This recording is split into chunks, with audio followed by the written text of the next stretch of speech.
Hi, I'm Dr. Julia Shaw, and I'm the founder of the Bisexual Research Group, and I'm the host of the Bisexual Icons panel. It's so nice to have you all with us here today, and I am absolutely pleased to be able to introduce you to 6 bisexual icons, or at least people I consider bisexual icons, who I want the world to know about. So I will introduce each of them in turn, and I look forward to hearing what they have to say about their own work and about their role in establishing and being sort of founding members in key parts of the bi community in 2021. I would like to introduce first Robin Oakes. Robin, if you could join us, I look forward to asking you some questions about bisexuality. So Robin Oakes is a Bi+ advocate and editor of Bi Woman Quarterly and 2 Bi+ anthologies, and she's a global speaker on Bi+ and LGBTQI topics. Robin is best known for her widely used definition of bisexuality. Robin, what is the definition of bisexuality? Funny you should ask. So the definition that I use is one that's been around for decades now, and it's actually community sourced in that I didn't make it up by myself in isolation. I made it up, over the course of years with many conversations with many, many people in many parts of this world. So my definition is as follows. I call myself bisexual because I acknowledge in myself the potential to be attracted romantically and or sexually to people of more than one gender, not necessarily at the same time, not necessarily in the same way, and not necessarily to the same degree. And that definition is everywhere. I think you can't go into a bisexual forum or a Bi+ research paper and not come across your definition of bisexuality. So it's been widely embraced by researchers, by activists, by community members. Why do you think that this particular definition resonates with people so much? I think it addresses some of the fallacies about bisexual identity, that to be bisexual, you have to be 50-50, or that you have to currently be attracted to multiple people of more than one gender, that there are only 2 genders, all the different stupid ideas out there, or not stupid, uninformed ideas out there, I think are addressed in this definition. So I believe that it's comprehensive in many ways, and therefore it works. It works because it covers a lot of territory. Yeah, and how do you react when people say that bisexuality sort of reinforces a gender binary? I say you probably haven't spoken to a lot of Bi+ folks who are connected with Bi+ community. And yeah, maybe that would be a good thing to do. Yeah, so do you think that it is incorrect to say that bisexuality reinforces a gender binary? Absolutely. Mm. I do believe, so historically, when we first started using that term, I mean, that term has been around for over 100 years and it has had different meanings over time, but yes, referring to its current meaning, the one used by most of the Bi+ folks I know, that would be grossly incorrect, yes. Okay. And how do you feel about terms like pansexual or plurisexual or sort of all the other terms that are available to sort of people who might fall under the Bi+ umbrella? How do you feel about people using different terms within the community? I love it. I love it. It just, for me, it's a sign of our creativity. The fact that, we're endlessly making up new ways to describe ourselves to the world. I actually, in addition to identifying as bi, and by the way, I've identified as bi now for 45 years. September Wow. is my 45th anniversary of being in this phase. And, I've identified as bi for 45 years, but I also identify as queer. And I also identify as pansexual. All those words work for me. They're not the same, but they overlap in ways that all work for me. So I just think that if we can think of our identities as tools to describe ourselves to other people, tools to understand ourselves for ourselves, then the possibilities are limitless. Like there's no, it's not like you only get 3. You can have as many labels as you want. You can use as many words as you want. You can use different words in different contexts to speak with different people. Like I just think language is a beautiful thing and we should use it. We should use it. Speaking of storytelling and using language, you are the is it editor of By Woman Quarterly? Tell me about what By Woman Quarterly and why it's important to you. So By Woman Quarterly is a grassroots publication that has been around now since 1983. It's the oldest by women's publication in the world, and quite possibly the only one currently. And it's one of the oldest by publications in the world as well. I know that the UK and the Netherlands also have some very long-lived publications. So By Women Quarterly is a grassroots publication that we is put together entirely by volunteers, except we do pay our interns because I believe in that. And it's just every issue has a theme, and like I believe that the current theme was bodies. We've done non-binary issues, we've done issues on aging, we've done issues on parenting, we've done issues on all kinds of other things, intersection, age, we've done all kinds of great topics. And it's an opportunity for many different people to come together and tell their own stories. And I think that's the power of it. I'm a strong believer in intersectionality. You know, I think I try to see everything through an intersectional lens, which means that one story will never do the job. Listening to one person's story will never help people understand what it means to be bisexual.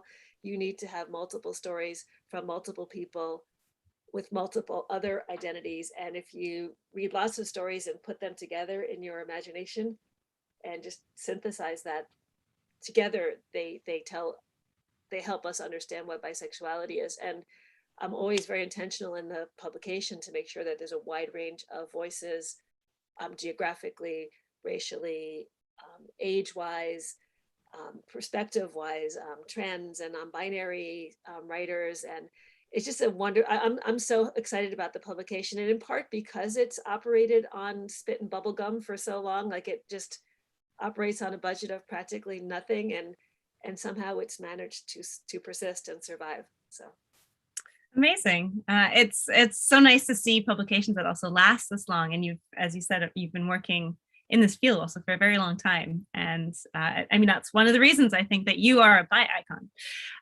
And last question for you before we move on to the next speaker, because I'm interested in bringing more, as you were saying, sort of perspectives and more voices to the table as well. How do you think research can be used as a tool for activism and empowerment? This is one of my things. Sometimes when research is done, it just stays in the academy. It stays up in the corner of like the small group of people who have access to it, and doesn't get used as a tool for good. But I believe that much of the research done can also be helpful to people. It can be used to help us understand things better. It can be used to help organize. It can be used to help make people feel possible. Like, every time I see the data of how many more people are identifying as bisexual, for example, I feel so validated, and I feel so good, and I feel so much more possible. And so I think data can be used as a tool of empowerment and a tool of education. So I guess what I would say to bisexual researchers, since this is a bi research conference, is, yeah, there is the language of the academy, but we also need to translate stuff into accessible language and use it for good, and just try to get it out there to the widest possible audience. I totally agree. Thank you so much, Robin. Next, I would like to introduce Meg John Barker. Meg John writes comic books and self-help books about gender, sexuality, relationships, and mental health, together with their co-authors. And they have a background in bi research, activism, and therapy, including co-authoring the Bisexuality Report. Meg John, nice to see you. Nice to be here. Thanks for organizing this. So my first question, given that you are in an unusual position and you create comics to help make bisexuality more accessible. How great is my life? I now get paid to write comics. So how and why do you use comics to make topics like bisexuality more accessible? Well, I think it's so important to get out there in multiple mediums. You know, like, different people work better with different mediums. And I've always been a massive comics fan. In fact, gosh, I just thinking about it, comics were my way into bisexual activism. Because I was noticing we have Grant Denkinson here, who was my introduction to the bi community. And Grant and I met back on an internet listserv for a particular comic. Strangers in Paradise, which had a bi theme.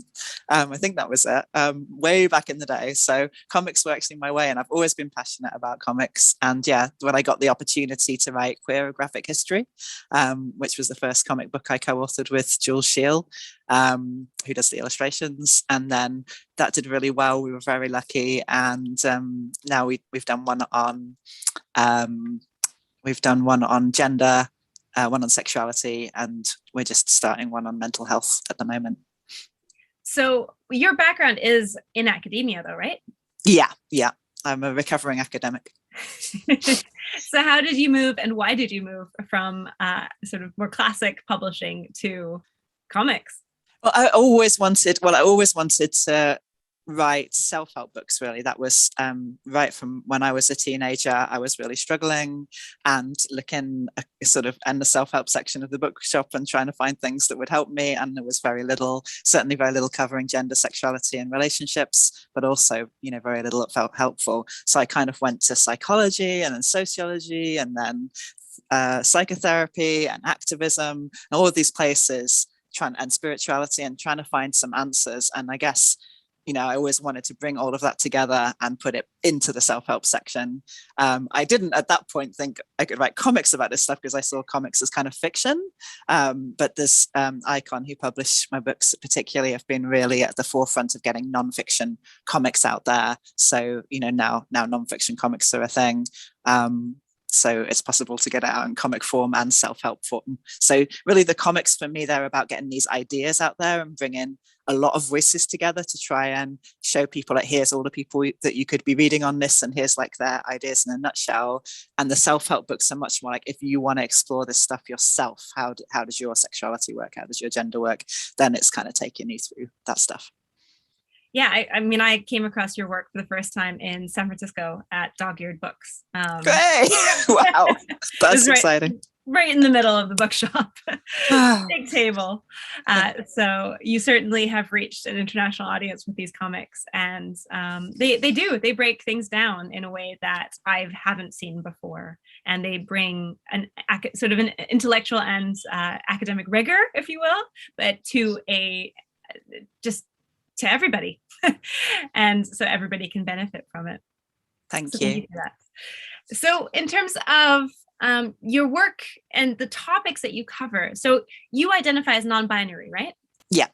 And you write often about breaking down binaries. Yes. So how do you think we can get people to be interested in sexuality in more complex ways that help us to break down binaries in general? Yeah, well, that was the starting point of the book I wrote with Alexia and Taffy called Life is Non-Binary. I do have that one here. That's got such a nice cover. And it was like really starting with, what did I learn from the bi movement, about things not being binary, that then actually apply to all these different areas. So people might have heard of bi as a kind of non-binary sexuality, but then there's also non-binary gender. And then we went to chapters on relationships and identity and emotions, and like this idea of non-binary is helpful across the board. And I suppose when it comes to sexuality, like what I'm always saying to people is it's not about sort of, in a way, being a bi ally or thinking like, how can we do like myth busting about bisexuality, which I hope Sherry might touch on, because they've said some really important stuff about that. But it's about actually everybody's sexuality is way more complex than this two boxes based on what gender you're attracted to.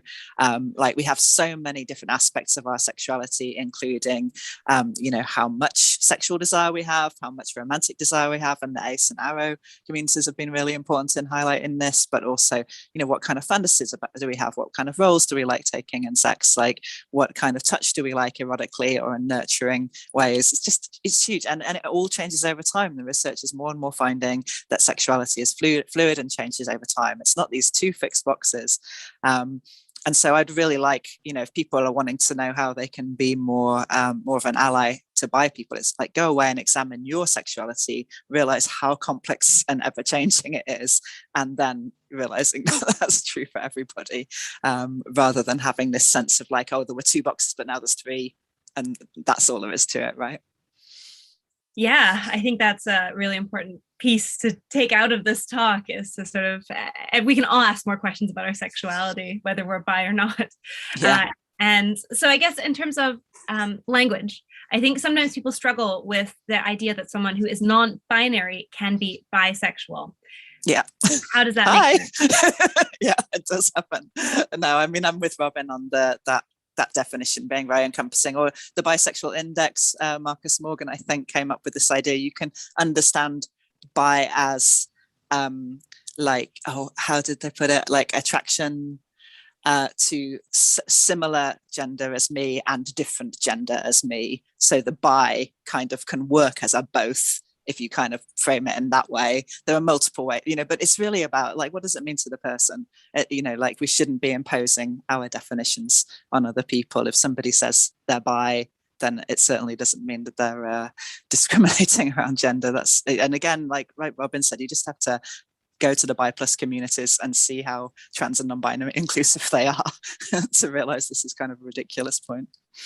Yeah, I agree. And I think, historically speaking as well, if you think about the origin of the term homosexual and heterosexual, all those mean are same and other. And so bi is just both hetero and it's not bi as in men and women, it's bi as in same and other, even if you look at the language origin. But people get really upset about that because they're like, but bi means two. I'm like, yes, the two are same and other. Yeah. It's just that one of those is very inclusive. Yeah, exactly. Great. Okay. Thank you for that. And I look forward to bringing you back in the discussion. Next, we have Sanisha Winter. Sanisha, hi. And Sanisha is a bi role model and TEDx speaker, and she has recently given her best known TEDx talk, Vulnerability is Your Superpower. And she is passionate about diversity and inclusion and mental health well-being. Hi, Sanisha. Hello, hi everyone. Thank you for joining. I loved your TED Talk, and I know that you're also plugged into the UK Black Pride community. And I'm wondering sort of what inspired you to deliver sort of a TED Talk on vulnerability being a superpower. So how do you think we can sort of change the narrative about vulnerability to fuel positive change? Really interesting question. So when I describe myself, I define myself as Black, bi, working class woman with severe mental health illnesses. And it's really important for me to own my identity and be visible for those who aren't amplified as much as they should be. And so I believe that all of my identities potentially or have caused me to face some types of oppression. And I think it's so important for us to realize that when one type of oppression is discussed without acknowledging that there are also other oppressions that are connected, the dialogue will often revolve around the experiences of a more privileged people in a liberation group. So whilst the issues of more socially marginalized people are potentially overshadowed or dismissed or erased, for me, I didn't want to think about oppression Olympics when I wrote my TED Talk. It was very important for me to not just list who I am, and I list myself again as Black, bi, working class with severe mental health illnesses, because I want you to know how I describe myself. And it's important for me to own my identities. When I wrote my TED Talk, I really wanted to encourage my communities to recognize being vulnerable enough to share who you are encourages others to do the same, to learn from the harm of our stereotypes that exist within our communities, and challenging a narrative that we are monolith groups. So I wanted to provide a space for visibility for communities and also an opportunity for others to learn from my experiences. So that's why I coined my TED Talk as Vulnerability is Your Superpower. And so in terms of the sort of different communities and different identities that you have and the communities you've been a part of, how do you think we can bring various communities closer together? I think it's really important for forums like this to amplify different voices, to look for people who necessarily haven't had the opportunity to speak in certain spaces, and to keep asking the other questions, to keep thinking about who's missing from this room, whose voices are we not hearing, whose voices are we talking over, who am I portraying or describing, but I have no lived experience of this. So for me, it's really about listening and then providing an opportunity to learn and being held accountable as well. I think for me, when I was growing up, I found it very difficult to recognize myself as Black and bi because I faced racism as a child. Growing up within the UK, I felt, and Afua Hirsch's, her book describes it so well, Brit-ish. So feeling like I belong, but I don't quite belong. And then trying to accept my sexuality, growing up as a Christian child, was very difficult. And I think if more communities provided space for each other to learn, that would be great. And to really listen and to be held accountable when people aren't listened to as well, I think would really help. So in terms of your own, so you're saying that there's sort of all these different parts of your identity. And in terms of identifying as bi, was there sort of a moment or a visibility moment where you went, yes, I want this to be a visible part of me that people can see and perceive? Like, was there a moment that could potentially, I don't know, encourage other people to have a similar kind of moment? Yeah, a huge moment for me. So I was blessed to get a job at Stonewall, and I say blessed because it was a huge opportunity for me, but I joined the UK's leading LGBT charity, Stonewall, in my early career. And that really provided a space for me to, one, be around so many different people who were out, who loved their identities and talking about their identities. And I was consistently hiding that I was bi unless you were a close friend of mine, because one, I didn't feel safe enough to come out, and two, I didn't think I would be accepted. I didn't feel valid. I didn't see representation that looked like me to think, oh, I could go further in my career. But then Pulse in Orlando happened, and it really provided me with the encouragement to say, one, this is my community. When people were talking about it around me and were using quite harmful language. And I had to challenge them and say, yes, I'm a Black woman, but I'm also a Black bi woman, and this is my community. And I really want you to understand how this has impacted me and people like me. And I believe that by me being working class, I mean, I grew up in the slums of London, but I think it's really important for me to challenge how people think about bi people or LGBT people,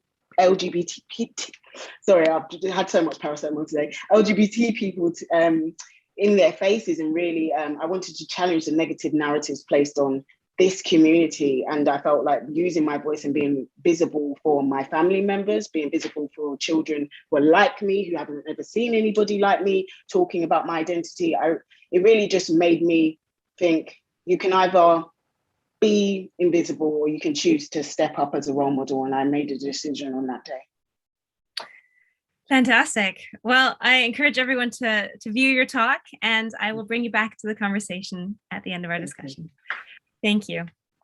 Next, I would like to introduce Jeevan Kohli, who is a neuroscientist and a clinical psychology doctoral student.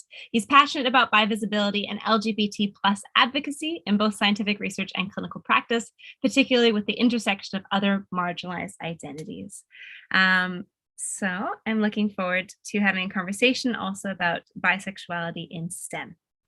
Hi. Thank you. Thanks, Julia. I am very pleased to be here today. Thank you so much for the opportunity. Yeah, I came across you and your work as a bi-activist when I saw a photo of you. And it's a photo that I'm sure lots of people who are probably lots of people who are on who are watching also have seen, which is you with an amazing rainbow turban. So in terms of visibility, sort of you advocate for visibility in STEM and how your different identities work together and how they should be acknowledged in the various spaces that you live and work. Can you tell me about that? Yes, happy to. And I will start out by saying that I think I'm probably just going to echo a lot of what Sanisha has already said, and probably did much more eloquently than I can. But I have this very visible identity. I walk around every day wearing this turban that is meant to identify myself, tell people that I am a Sikh and what that means, which I always appreciate the opportunity to educate people about, is that I am a source of help. I am easily identifiable because you need to be able to see that if you need some sort of help, you can find me. That's the meaning of the turban to me and my religion. And so before I came out as a bisexual, someone had sent me a photo of another sick man at a pride parade, and he had sort of a similar kind of colorful turban. And I thought, well, I could do that. So the next time we had Pride in San Diego, I put together this pride turban, and I thought this will be kind of like a cool, fun way to do visibility for my religious background. And I think that was just an absolute turning point for me, because the joy that I saw on people's faces when they saw that pride turban, and just, I can't tell you how many messages I've gotten, and people who have identified with one or more of my identities because of this massive visibility that happened because of that. It really just, it highlighted for me that, I could, visibility, it's so inherent to who I am, and I can bring along other aspects of my identity with that. I'm already very visible, and because of that, I have the opportunity to do even more with it. So that's the sort of background of the pride turban. I love it. It is such a nice visible way to be to be out. It's also I wonder in terms of STEM. So myself, coming from the sciences, I didn't know anyone as a scientist growing up who was out. I don't even know if I knew any people who were gay. Like, it was really not a part of academia in the field that I was in, which was criminal psychology. And I think that that's really sad that it's taken this long for me to see any real role models. And it was one of the reasons I decided to come out, is because I wanted, basically, a younger me would have really benefited, I think, from seeing that, hey, LGBT people can exist in the sciences as well. So what do you think are the current challenges to sort of LGBT inclusion and bi inclusion specifically in STEM? Yeah, I think that it is an unfortunate reality that we are just sort of, first of all, underrepresented within that community. And also, for those of us who do make it into academia or research more generally, there's much less retention. So it is harder to be in these spaces with a marginalized identity, whether we're talking about sexuality or the other layers of identity that sort of go hand in hand with that. So I think visibility is a big part of it. That, just like you said, I think part of what motivated me to be more visible is that having more role models, I think, will illuminate just how many of us there are already in these spaces, and also encourage more people to join in the face of maybe unwelcoming environments. So I think one of the challenges in academia is that there is this idea of heteronormative professionalism, that if you want to be in this space, you have to look and act this way, and otherwise you won't be made to feel welcome, or you will be, it'll cost you something. You won't be as successful or make it as far because of both individual level prejudices that you might encounter, but also just the system-wide issues that are not accommodating of these marginalized identities. Yeah. And I mean, as you were saying, sort of pipeline problems are definitely an issue with STEM anyway, with people who have layered identities and who maybe don't conform to what a scientist looks like. And yeah, I think it's really important. I agree. The sort of piece around visibility, and also in terms of sort of working towards inclusion. So how do you think the sciences and other domains, in addition to visibility, can be more inclusive regarding these layered identities as being a bisexual person who's also Sikh?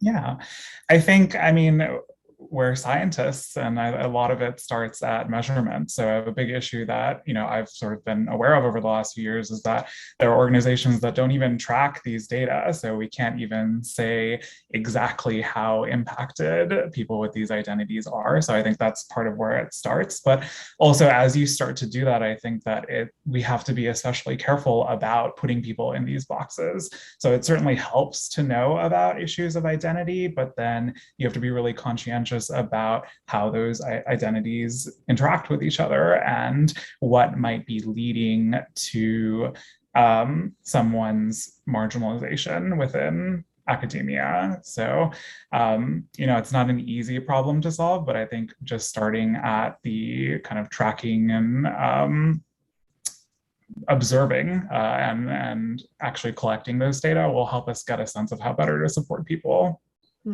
Yeah. And I guess there's, for me, always the perception of a layered problem with the hypersexualization of bisexuality specifically, where it feels in a lot of professional environments. I'm sure lots of people who are in workplaces and who have come out or who have thought about coming out are aware of this, the sort of feeling that when you talk about bisexuality specifically, it feels like you're talking about your sex life. Mm-hmm. And it's sort of, no, this is my sexuality, not the sex I'm having or not. And I think in some ways that still needs to be conceptually divorced for a lot of people before we can really have good conversations and be not afraid of coming out in workplace environments. And I think that includes STEM. At least that's my experience. Yeah, absolutely. I think that, even compared to maybe coming out as gay or lesbian, I think coming out as bisexual, some people see that as an invitation to ask more about my personal life than I am happy to share. So I think for people who, don't carry that identity or don't know anybody personally with that, you have to be thoughtful about, like, would you ask this question to somebody who didn't have that identity and get a sense of whether it's appropriate or if you're making somebody uncomfortable, because I may share that information with you, but it's not an invitation into my personal life. Yeah. Great. Thank you so much for that. Next, we have Dr. Mimi Huang. Dr. Mimi is a psychologist and activist who specializes in diversity and intersectionality, specifically the BI+ and Asian Pacific Islander communities. She's also the co-founder. She's also the co-founder of 3 BI+ organizations in LA and the creator of BI on Life, a self-empowerment series. Hi, Mimi. Hi, I'm truly excited to be here on a panel with my own BICons. Thank you. I'm so proud that you're all here. So for you, how do you use research to fuel your activism and your research? Yeah, so I love this question because, as a psychologist, I have both my clinician hat as well as my research hat. And I've also done my own community organizing here in Los Angeles, as you mentioned. And so I really felt excited when I did my dissertation back in 2006 in grad school. And I found positive results when I was studying the relationship between bi identity congruence and internalized biphobia, both very long terms and words, but basically that the more aligned your identity is, the less internalized bi shame you have. And so this was something that was truly exciting for me. I was feeling it in my own life. I grew up as an immigrant from Vietnam. I'm Chinese and Vietnamese ethnically. And it was really hard for me to sort of find myself. I always felt different growing up here in the US. And I looked different, but, eventually I realized I was also different in my sexual orientation. And so I really had to think about my identity growing up. And when I, went to college, I came out, I found a bi mentor who was just amazing, a bi Latinx woman who was also an immigrant. And then I went to my own therapy. And I was very, very fortunate to find bi affirmative therapists for myself. And so when I started to do research and I found these positive results, I got really excited and I wanted to just sort of spread the word and create my own community here.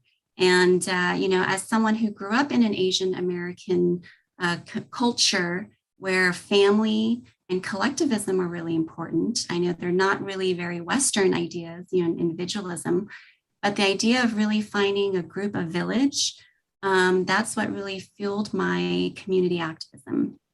And so I started these groups. It wasn't always easy. We can talk more about that later. But it really helped me find people who understood me, who I didn't have to explain myself, and it helped me feel whole. And so more and more through my activism, I read more research, and going to the White House in 2013 to the Bi Community Roundtable, where I was able to meet so many other amazing people like Robin Oakes and read research that was showing things that, Bi folks are the majority. Was like, wow, we should all know this. We need to get the word out.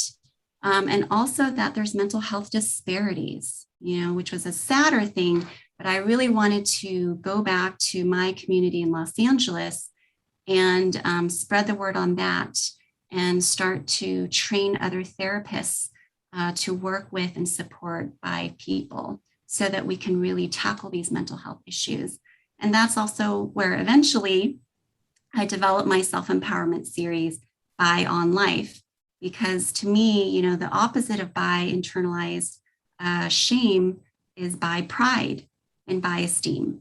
So I really feel like there's a lot of areas where we can continue to develop that. Yeah, I also like the positive focus of the sort of working on cultivating Bi pride.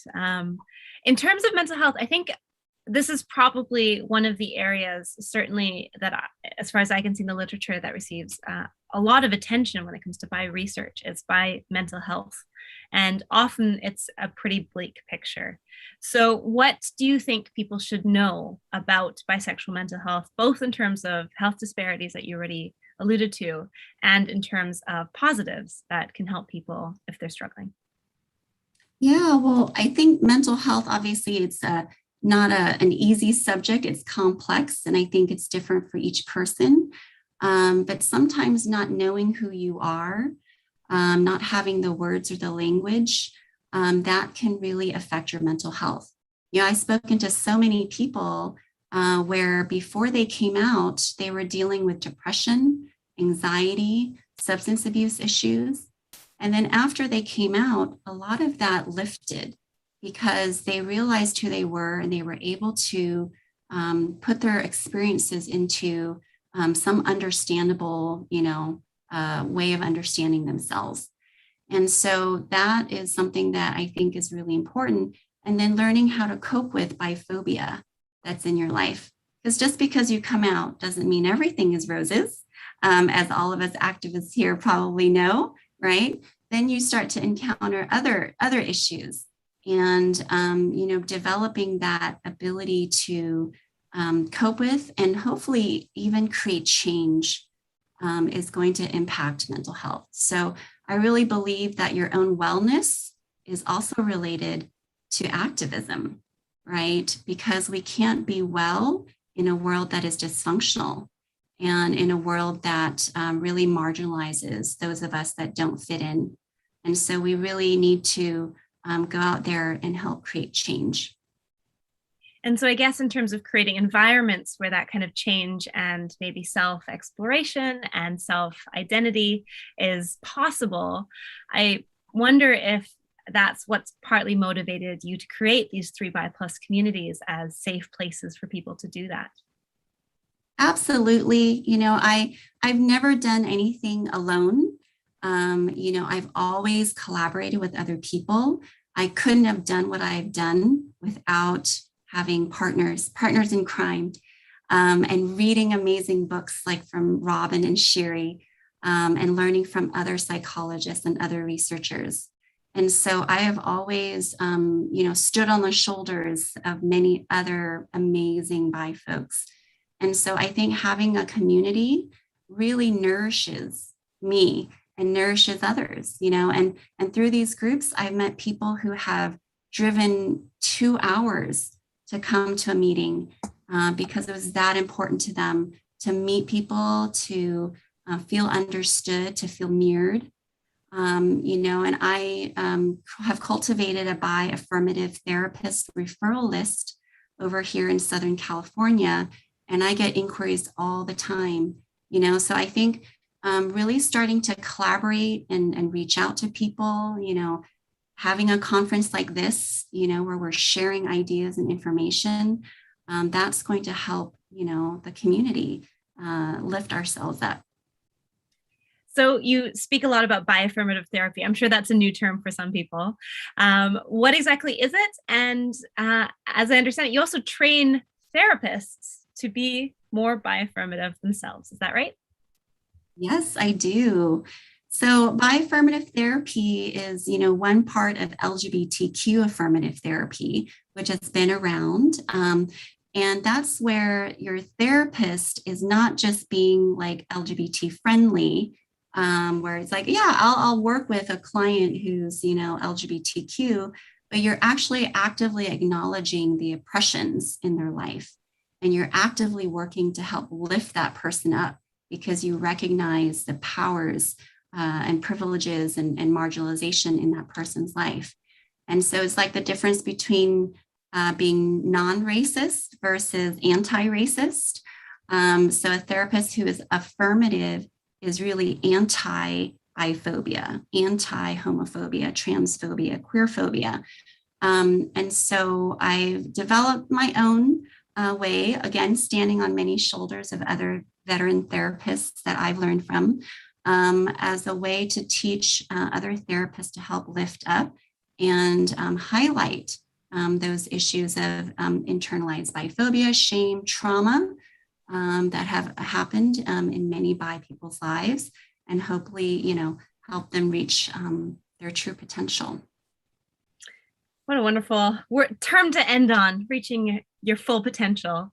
I'm sure there'll be more discussion around mental health because I know that there is a number of people on this panel who are fascinated and working actively within that field of bi mental health. Thank you for that. I'm going to introduce our last speaker, Shiri.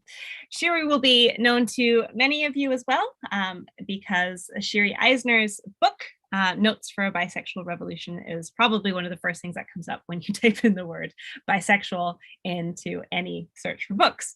So Shiri is a bisexual, genderqueer, Mizrahi, and feminist activist and writer, and she's known as a founder of the bi community in Israel and occupied Palestine, and is the author of the Lambda-nominated book, Bi: Notes for a Bisexual Revolution. Hi, Shiri. Hi, I'm so happy to be here. So happy that you're here. What is needed for a bisexual revolution? That's a big question. You speak about radical change, right? Question. Yeah, I want to talk about radical change because we hear so much about visibility, inclusion, greater access into systems, even adjusting ourselves to living, in a biphobic society. And I think that, centering those ideas and, treating them as if they're the extent of our struggle can be very limiting. So I want us to think more about how the structures themselves are oppressive, about how, getting access to them shouldn't be our one and final goal. Our goal should be deconstructing them. And I think, understanding the fact that biphobia, for example, is not an accident that happens within the system. It is, it's a feature. And also, the fact that even if we took away every single biphobic person from the system and there are no more, personalized biphobia, the system would still be operating against us. So it's a lot about, understanding how power works and how we can use bisexuality in particular, but also other things in order to deconstruct it. And I think it also connects a lot to the idea of intersectionality, which we've, some of the speakers have touched on, which I'm very glad for, because I think, so many of us are so disproportionately affected by various intersecting systems. Like Mimi just said, bi people are disproportionately women, disproportionately people of color, non-binary, mentally ill, disabled, etc., etc.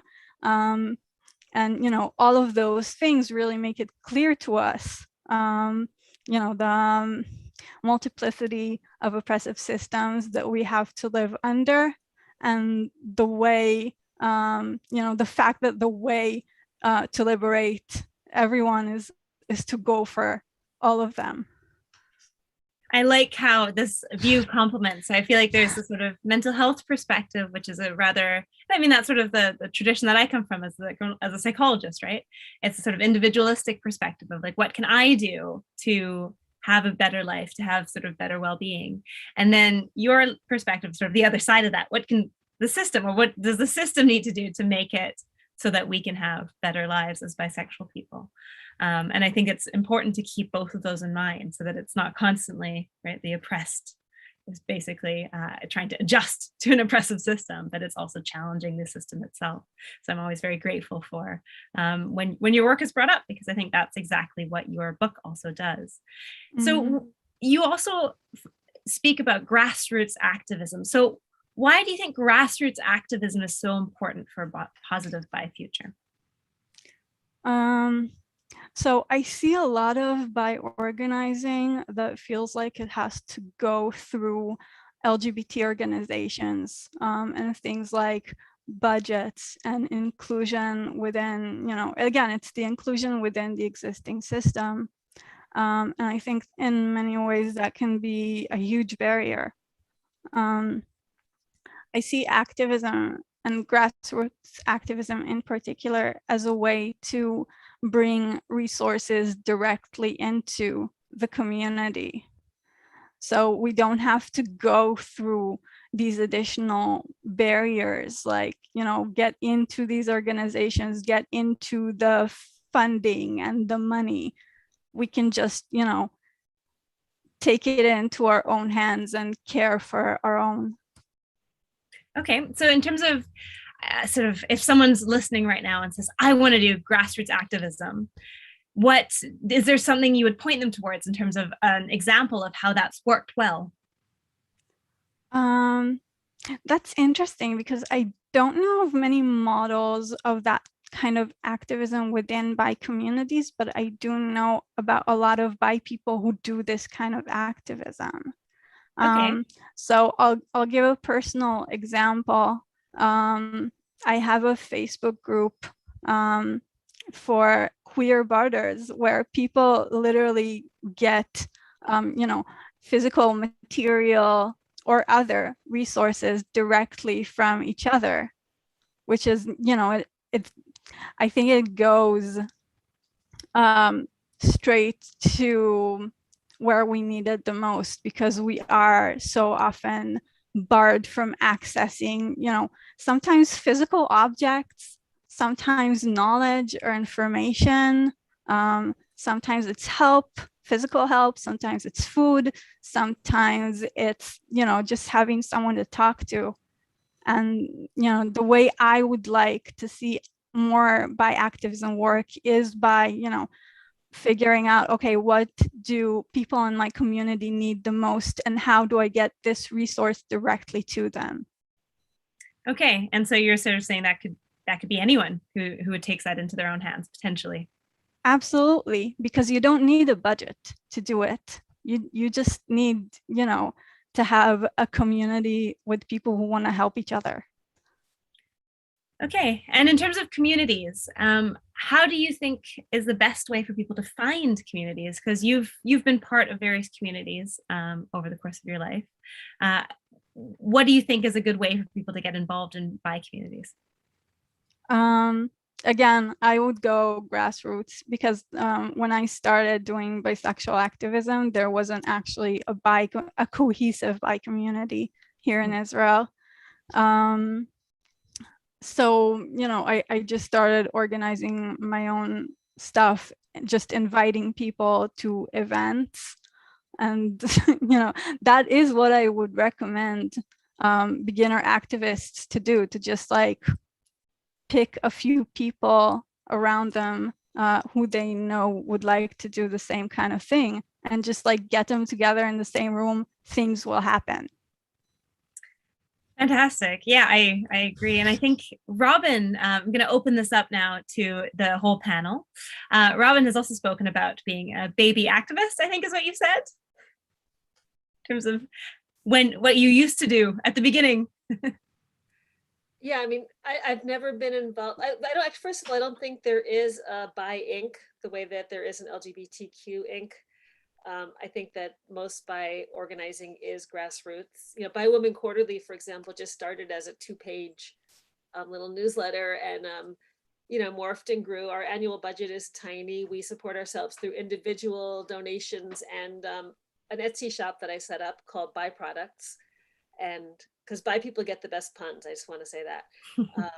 You know, but that's like, I feel like that's, and one of the things I'm very proud about, you know, Bi Women Quarterly about is its grassroots nature, the fact that it is volunteer run, and that's one of our biggest challenges, but I think it's also one of our biggest opportunities, that we're not constrained by any kind of external forces. That said, it does sometimes take money to do things.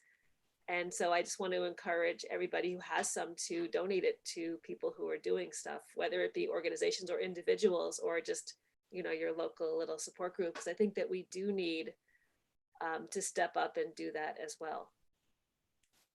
Yeah, and bringing back to Mimi, do you think that there are specific communities that maybe people should know about, or that we should be supporting more, that you run or that you know of? Well, there's a lot. I think there's still a lot of areas that don't receive enough support. I think I feel very blessed to be in Los Angeles, you know, a big metropolitan area where there is a lot of queer visibility, you know, and a lot of ethnic diversity as well. That's why I think I can thrive here. But I think that if you live in a smaller town, more rural area where there's just a lot less, you know, awareness and knowledge, there's going to be a lot less exposure. And so people are going to have more difficulty, I think, really organizing. I mean, the work that I've done has all been grassroots as well. It's just, you know, different people getting together, meeting at a coffee shop.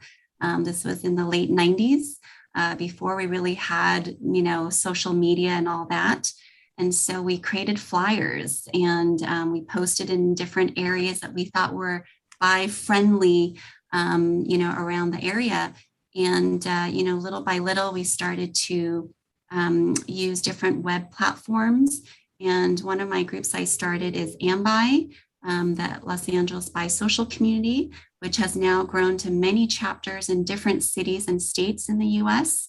But what really helped us with growing exponentially was getting on a web platform called meetup.com. That's here in the US. I don't know if it's internationally. But then it really allowed for having multiple organizers in different parts of Los Angeles, and different people could host their own events in their part. You know, for those that don't know, LA is very big and wide. And so we found that to be a great formula, which then allowed the group to really grow. Because sometimes when you get people together, you get a lot of people who are not very alike. The only thing in common is our bisexuality. But because we're different genders, ethnicities, ages, you know, religions, things like that, it can really, you know, maybe it's a little bit difficult to gel. So part of that was creating enough events and activities that could then help people meet each other and form friendships over time. And you need a system that's organized and persistent.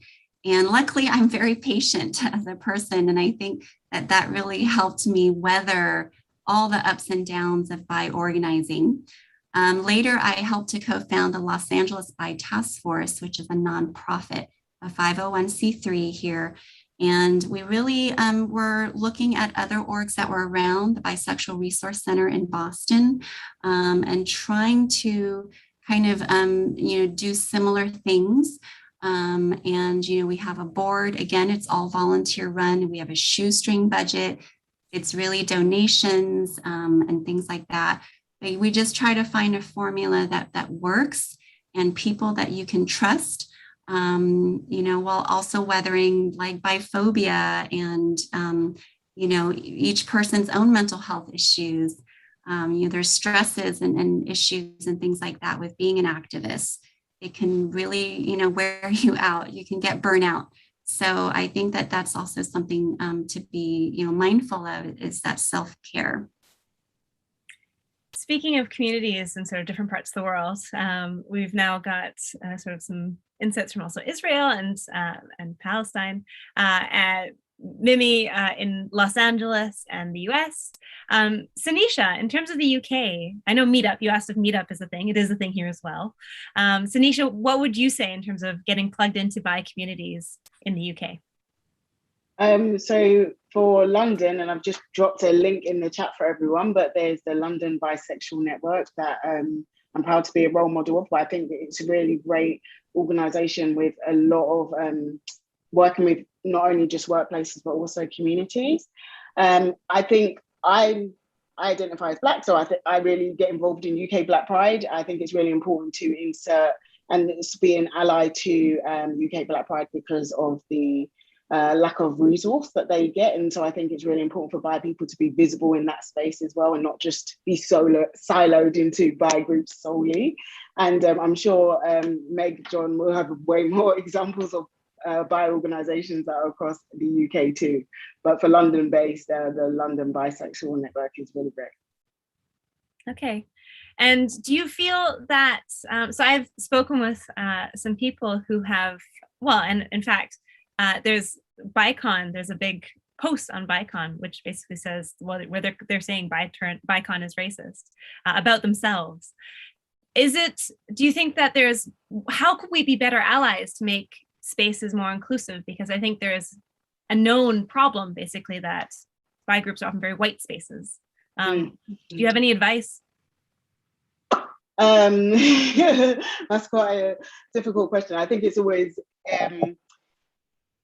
important to think about what is the benefit of a person of color going to a bi organization that has previously been primarily white, and what are we trying to do with that space so it's not tokenistic and it's not using people. And I think it's very important not to just think about representation, but also the power that's in that space. So are you sharing power when you are inviting people of color into a primarily white group? So that's my one caveat. But to be an ally, I think really you have to think about, what am I trying to achieve with inviting more people of color into this space? Is it just to diversify the room representation wise, so more people walking and be like, oh, okay, this is inclusive? Or is it actually, I want to understand their journey, I want to understand this community, I want to understand their background? Not many people of color are so diverse, and there's not many people want to know or ask the other questions about your identity. It's more of, it's nice to see you here, but I won't actually talk to you. Or thank you for joining us, or thank you for being a part of the community, but I'll never engage with you again. So I think having meaningful connections, wanting to do more beyond face value invitations is so important. And actually doing your own research as well, and going, that's why I invite people to go to UK Black Pride instead of how can I bring you, maybe go to the community itself and think about how you can interact with the community in a more meaningful way. I think that's the important thing. So go to the community, listen to the community, and be meaningful with your allyship. Great advice. I think it's sort of feels similar to a point that Mimi was making as well, in terms of the, that not all the weight should fall on the people who are sort of layered identities, have intersectional identities. It also needs to be the spaces themselves that are sort of interact. Like it's a bi-directional process in terms of inclusion. It's not just being like, come here. It's like, you also need to go there, wherever you are, especially in positions of power. Thank you. MJ, in terms of communities and spaces you want people to know about, what do people need to know about? Oh, well, I think a bunch went up on the chat. So I think people have mentioned BICON and BIFest and these kind of more national, this is events in the UK, right? And then Bi Community News was mentioned on there, which is a really good resource. I'd say that and the Bisexual Index are both really good resources for people finding out what is going on. I'm not super plugged in these days, so I don't know what I can say beyond that. But I think also, I guess there's been a lot more, again, specifically, specific spaces for different intersections as well, which can be really important. That as Jeevan's been talking really well about, that if you can find spaces where there are people at your specific intersections, then maybe you can have that relaxing kind of feeling of just not having to explain one aspect of you to people who resonate with another aspect of you. Yeah, and I guess speaking of intersectionality, so the non-binary sort of part of your identity, do you feel like that is welcomed in Bi communities, or do you feel that there's some tensions or some learning that can happen from Bi communities to be more inclusive? For me, that's always been very, that's where I first learned around non-binary, was in Bi communities where people were out as non-binary. So I think Bi communities have been pretty good on trans and pretty good on disability. I think where again, and I'm not so plugged into where things are at these days, but I think where they have fallen down in the past is race and class. So hopefully those two intersections are being given more attention right now. And as Shiri rightly says, it's about systemic problems that need systemic change, both in terms of in small communities and in terms of the wider world. So we have to work on all of these together. Again, as Sanisha says, they're all joined up, right? We can't just address the sexuality piece without also addressing the race piece and the class piece and disability and gender. We have to look at them all together. Yeah, and I guess there's also something that Jeevan was saying that you need to look at them at the same time. Like, you can't really break them apart. You are bisexual and you are Sikh at the same time. You're not just one or the other. You're both together. So I'm going to ask the same question in terms of intersectionality and inclusion. Communities that you recommend, and what can we do better? Yeah, I think for me, technology and social media has been really instrumental in finding a community. I probably wouldn't have gotten very plugged into the queer community more broadly if we didn't have something like Twitter. So I encourage everybody to check out, for example, the BiInsci hashtag. There are so many, people I admire who you can link up with on Twitter through that. To speak more to some of my personal identity, there are queer Sikh organizations out there that you can look up that I think, and it's it's not specific to Sikhism or having an Indian background or Punjabi background, but there is a lot of shame associated with that broadly when it comes to these things that don't, on the face of it, seem to fit in with something like any particular religion. But being able to talk to other people who've faced that challenge and how they've grappled with that within themselves, within their own minds and hearts, is really helpful, I think. And then more broadly, again, on the topic of intersectionality, I think it is important to try to tackle all of these, but I think it's maybe even more important to focus on the most marginalized, because by focusing on those communities, you will inherently make things better for other people. So something that I learned at actually a science communication conference was about the LGBTQ plus moniker, right? That there's nothing out there demanding or saying that these groups have to align and work together. It's in our interest to do so, but in doing that, you have to make sure that you actually have people in each of those groups and their interests being represented. And we see that so much, and with the term BIPOC, for example. Are you using that only as a person of color, or are you actually addressing the needs of Black and Indigenous people? And I think coming back to that idea of helping the most marginalized groups in efforts of improving things for everybody is what I think is at the core of intersectionality.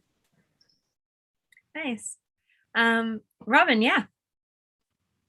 I'd like to say something here about the importance of representation, that there, are so many different voices and identities that really do not get seen enough and we don't hear from enough. When I'm doing Bi Women Quarterly, one of the things I often say when I'm pitching it is, if you're someone who feels that you rarely see someone like you represented in the media or in print, then your voice matters. Your voice is especially important, because if you lift up your voice, if you tell your story, I can guarantee you that some other people will feel possible as a result of, words that come out of your mouth. That's what we need. We need to see broad representation. And I think that's an ongoing challenge that I think all of us need to put out to ourselves and to our communities, to keep on working on that. It's not something we can do and finish doing. We have to do it on an ongoing basis, as long as we do this work. Yeah. And sharing our platforms. So I think all of us in this room have more power than a lot of other people, and a lot more of a platform than other people who are like us or look like us or look like other people. And so I guess sharing those spaces and making sure that we bring people together, I think this is what excited me so much about this space, is that the fact that you all said yes and you wanted to share it with me was such a moment of joy for me, because I think it's also just way more interesting to have different perspectives and different people who have different experiences at the table, and to have these conversations, and to hopefully bring just a much wider view of what bisexuality means. So sort of bring it back to that definition of like, what is bisexuality? Bisexuality, as we've sort of, I think, discussed, means lots of different things to different people. And the experience of being bisexual is very different depending on where you are in the world, depending on your community, depending on your class, depending on your, all kinds of other protected characteristics. And right, if you're in sciences, what kind of science you're in, if you're in therapy, if you're in psychology, if you're, on what side of the therapy table you're on, are you the receiving treatment or administering it? All of those sides, they're all different experiences. And that's why I think it's so nice to have so many different voices to be heard. So in terms of where you see sort of bi discussions going, Shiri, I'm going to bring you back in. Shiri, what do you think in terms of sort of, we've talked about community building, but in terms of sort of 15 years from now, what do you think in terms of talking about bisexuality? If you stop a stranger on the street and you start a conversation about bisexuality with them, what would you like that moment to be like? And sort of what have we achieved in the meantime? Okay, so I have to say, first of all, if it's 15 years in the future, I hope that, we won't have the climate apocalypse currently coming on. So, that is one thing to consider about like meeting a stranger on the street. Otherwise, I don't know. I don't know that strangers on the street are a good indicator of political discourse. I would like to see bi movements go in a more radical direction. I certainly think, if I mentioned, the climate apocalypse, climate activism, making sure, first of all, that, we are still alive is pretty important, first and foremost, but also, all of the systems that not only affect our lives, but also affect the climate, the capitalism, governments, policing, which are now getting ready to increasingly police climate resistance movements, is part of the direction that I would like to see. I really hope that in 15 years we will all be way happier, more liberated, systems deconstructed and dismantled. Okay. I like the zoomed out approach again. You're bringing us right back to the structural level, big things, which is great. So I think that's a good question as well. So what is a litmus test of like, what would be a sign that we've achieved something as a bi community, or that the world has achieved something to become more bi inclusive? I'm going to ask Sanisha, do you have an idea around that, what that would be? I would love to say that's an achievable goal, but I feel like that's a utopia for me to think about right now, when the world is more equitable for all of us. But I think my ideal would be for every single lived experience of what it is to be bi is valid and accepted and supported, for there to be less biphobia and misunderstanding of what being bi means, and a better understanding of how inclusive the bi community is. I've found so much power within my identity and learning who I am. And I think the more of us who do the work that we do and speak out can help so many more people. So it's a utopia thought for me. It's difficult to imagine, but I really would like a space for, no matter who you are, no matter where you come from, no matter what you look like, no matter what your background is, for your bi identity to be valid, and for everyone who speaks to you to understand and want to understand you and want to learn about you. And I think that's the beauty of community, and I think that's what I would love to see in the future. And Mimi, I feel like there's going to be a piece of this, which is that more people are out, perhaps. Yeah, I mean, I think when I started this activism, I said, you know, I need to be really out, like really, really out, so that I can help others come out. You know, I was like a bi beacon, you know, if you will, just sort of like helping others like find me and then hopefully, you know, come out. And I think that that is happening. There are so many people coming out and doing their own amazing work that I'm learning from others. But I think we need to just continue that. You know, one of the ways in which I work in my bi-affirmative therapy model is that bisexuality is normal, it's natural, and it's real. And these are such, you know, basic but really powerful messages that if we really all truly believe that, we may really fully be in our superpower, right? Like Sanisha said. And if we could really do that, what would the world look like? You know, would it just be really normal and natural to be out as bi, where you could just, you know, say, hey, I'm bi. Okay, cool.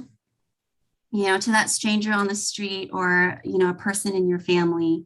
And then we can learn from each other and learn what it means to be bi or pan or queer or omnisexual, and, you know, for us to just continue living our lives and doing the best that we can. So, I mean, I know it's abstract, but, you know, I think it really starts from inside and us really claiming, you know, our own, you know, beauty, you know, in being bisexual.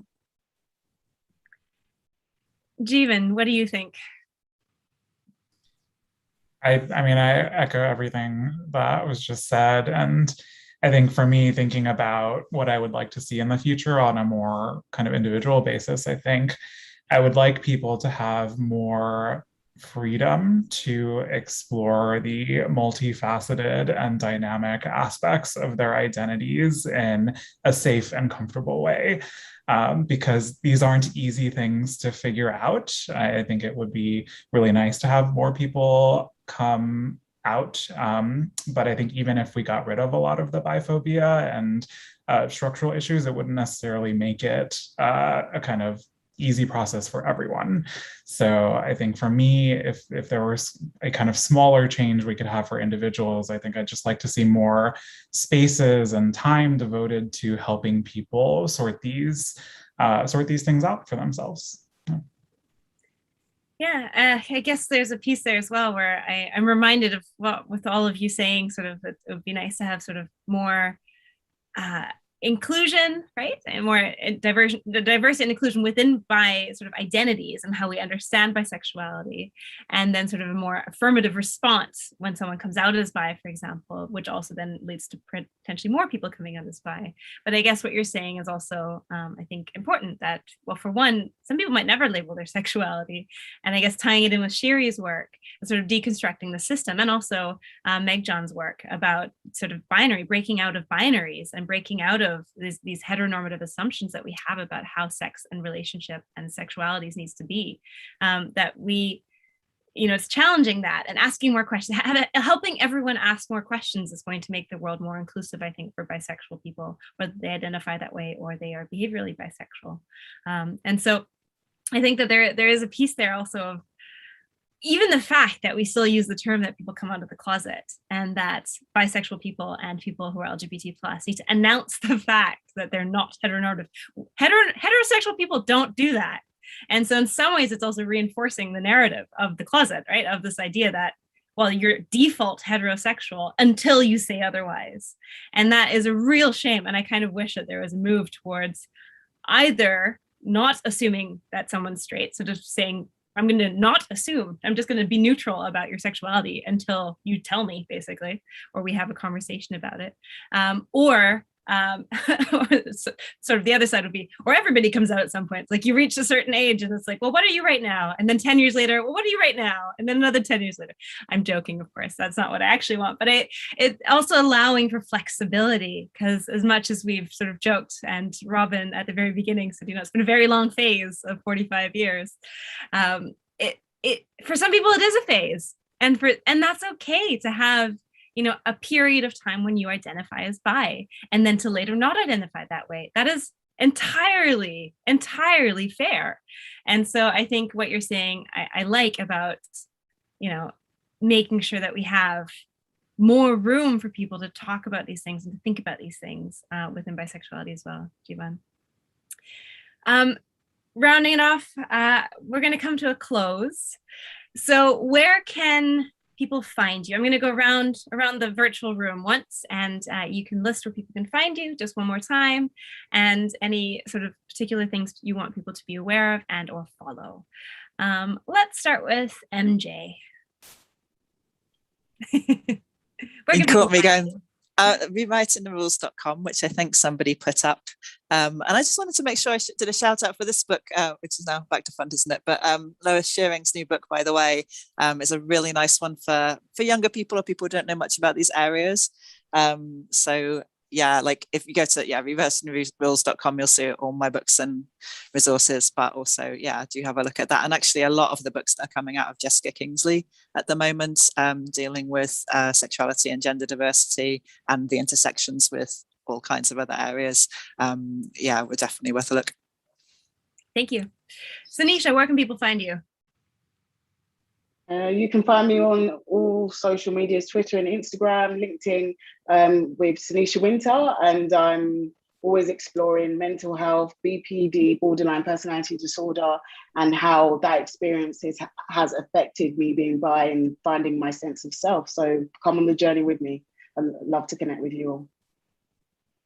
Dr. Mimi, where can we find you? I wrote in the chat earlier, but drmimihuang.com is my general website. I'm on Facebook and Instagram, not on Twitter yet. We'll see about that one. But yes, please follow me, find me. You can subscribe to my newsletter and find other ways to learn how to be bi on life. Jivan Kohli, where can we find you? Right there, jivankohli.com is probably the easiest way. That links out to all of my social media. And, there's a variety of things you'll find there. There's a lot of baking, photography. Twitter is just kind of a mishmash of my various thoughts. So just a little forewarning for you. Great. Sherry, where can we find you? I'm mostly on Twitter these days at Sherry Eisner. And to find my book, probably go to any queer bookstore or just type my name on Google. And Robin, let's wrap up with the same person we started with. Where can we find you? I didn't get my chance to say my 15-year hope. Oh, yes. Do you want to say it? Do you want to say it quickly? I would. I think what I want to say is there are so many bicons out there in the world, and many of them are actually listening to this conversation right now. So I just want to shout out to all of you and just say that any of us can be leaders. This is a movement that is so grassrootsy that to become a leader, all you have to do is do something. That's all you have to do. And my hope is that we come to a place where when somebody says how they label, first of all, where we don't assume how people label. And when someone does say how they label, we don't assume what that means. We ask them to tell us more about what that means to them, that we turn our identities into conversations and not just simple words.